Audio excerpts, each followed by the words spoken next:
வெந்து தணிந்தது காடு, கன்னிக்கு வணக்கத்தை போடு.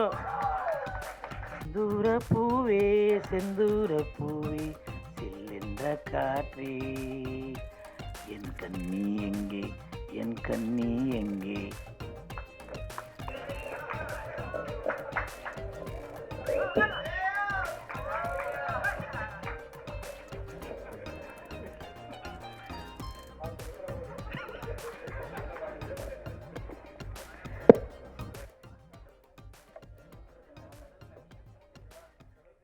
வாங்க, சொல்லிட்டேன்.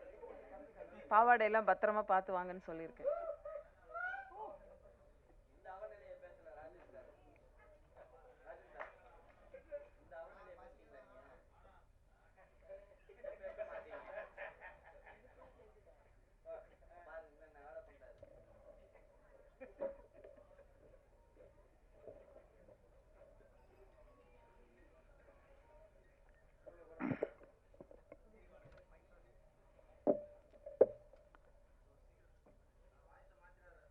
வெந்து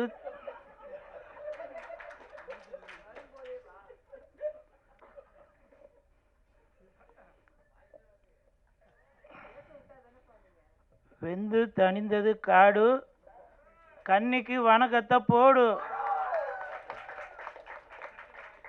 போடு போடு. எதுக்கு நான் எதுனா பண்ணி அப்புறம் இவங்க திட்டுறதுக்காக வேணாவா. மேடையில் அமர்ந்திருக்கும் அனைவருக்கும் வணக்கம். குறிப்பாக ராஜன் சார், பேரரசர், இயக்குனர், தயாரிப்பாளர் அனைவருக்கும் வணக்கம். பத்திரிகை நண்பர்கள், ஊடக நண்பர்கள், இணையதள நண்பர்கள் அனைவருக்கும் வணக்கம். கன்னி இந்த படத்தோட ப்ரெஸ் மீட்டுக்கு தான் வந்திருக்கேன். நான் ஸ்டேஜில் ஏறும்போது எனக்கு ஜாக்கெட்டு, அந்த பாவாடை, தாவணி எல்லாம் என்னால் சரியாக போட்டுட்டு மேலே ஏற முடியல. உடனே டக்குன்னு படத்தோட தயாரிப்பாளர் செல்வராஜ் சார் டக்குன்னு அவனுக்கு ஒரு சால்வை போட்டு இந்த கண்ணியை காப்பாற்றிட்டார் அப்படியே. ஸோ அவருக்கு என் மனமார்ந்த நன்றி செல்வராஜ் சார். அது மட்டும் இல்லை, நான் இங்கே பக்கத்தில் இருக்கும்போது என் பக்கத்தில் உங்கள் பேர் என்ன சொன்ன, தாராவா, அவங்க கூட சொன்னாங்க எங்களை எல்லாரையும் நல்லா கன்னித்தன்மையோடு பார்த்துக்கிட்டாரு ப்ரொடியூசரு அப்படின்னு சொல்லி. ஸோ அப்படி ஒரு தரமான தயாரிப்பாளர் செல்வராஜ் சார். அதே மாதிரி படத்தை பற்றி பேசினாங்க இயக்குனர் சார். இயக்குனர் அவர்கள் சொல்லும்போது அவர் அறியாமலே ரொம்ப ஒரு எமோஷ்னல் ஆனார்.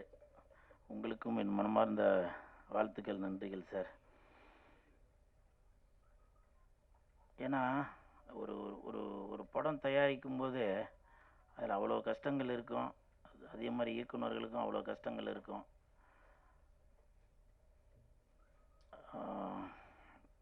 இந்த படத்தில்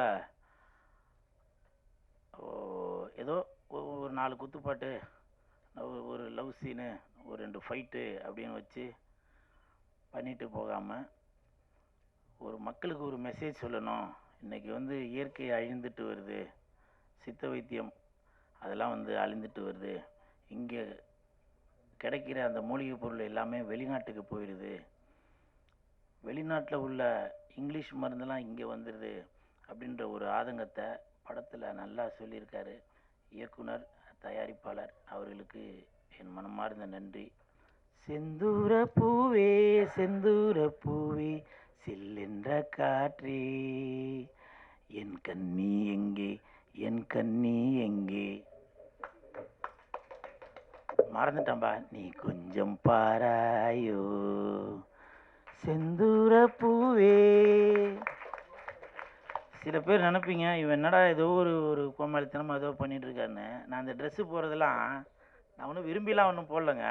இப்போ நான் இது போட்டுட்டு நான் வீட்டுக்கு போனாக்க என் பொண்டாடி பசங்களாம் என்னை வந்து டாடி சூப்பர் அப்படின்னு சொல்லி வாழ்த்துவாங்கன்னு நினைக்கிறீங்களா? இது அவ்வளோ கஷ்டம், புரியுதுங்களா? ரொம்ப. ஆனால் நான் இந்த ட்ரெஸ்ஸு போடும்போது நான் ஒரு சந்தோஷமாக தான் போடுறேன், ஒரு பெருமையாக தான் நினச்சி போகிறேன். ஏன்னா இந்த படத்தில் எவ்வளோ பேர் நடிச்சிருக்காங்க, ஹீரோயின்லாம் நடிச்சிருக்காங்க, வரல. இப்போ பேர சார் சொன்னாங்க ஹீரோயின் வராதால கூல் சுரேஷ் வந்திருக்கார் போல் அப்படின்னு. அது வந்து எனக்கு வந்து ஒரு பெருமை தான் அது. அதனால் இந்த இந்த ட்ரெஸ்ஸு வந்து 3வது மனுஷங்களுக்கு இது வந்து ஒரு ஒரு கேலி பொருளாக தெரிஞ்சாலும் இந்த படத்தில் நான் நடிக்காட்டியும் என்னுடைய இந்த சினிமா என்னால் ஏதோ ஒன்று நான் சினிமாவில் பெருசாக ஜொலிக்க முடியாட்டியும் ஏதோ ஒரு விதத்தில் மக்களை வந்து ஒரு மகிழ்வித்துட்டு இருக்கணும். ஐயோ ரொம்ப எமோஷனலாக வேணாம்ப்பா. ரொம்ப மகிழ்வித்துட்டு இருக்கணும் அப்படின்ற ஒரு ஒரு எண்ணத்தில் தான் நான் இப்படிலாம் இருக்கிறது. அதனால் பெரியவங்க மன்னிச்சிருங்க. எனக்கு எவ்வளோ கஷ்டங்கள் இருக்குங்க. நான் கோவமாக பேசினாக்க நீங்கள் நண்பர்களே சொல்கிறீங்க கூல்னாக்க ஒரு ஜாலியாக இருப்பாருங்க, ஒரு ஒரு ஒரு கன்னித்தன்மையோடு இருப்பாருங்க அப்படின்னு சொல்கிறீங்க. ஸோ அப்படி இருக்கும்போது அதனால் எனக்கு அந்த கோபமாக பேச வேணாம். சரி அழுது பேசினாக்க அதுவும் கமெண்ட்டில் போடுறாங்க, இவன் நல்லா நடிக்கிறான்பா அப்படின்றாங்க.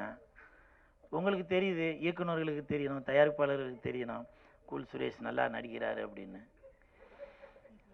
இந்த நேரத்தில் பேரரசு சாருக்கு ஒரு ஒரு மிகப்பெரிய ஒரு வேண்டுகோளை தெரிவித்துக் கொள்கிறேன். சீக்கிரம் படம் டைரக்ஷன் பண்ணுங்கள் சார். உங்களை மாதிரி ஆளுங்களுக்கு நான் உழைக்கிறதுக்காக காத்துக்கிட்டு இருக்கிறேன் சார். தயவு செஞ்சு பேரரசு சார், ராஜன் சார், நீங்களாம் அடுத்தடுத்து படங்கள் இன்னும் பண்ணிகிட்டே இருக்கணும் சார்.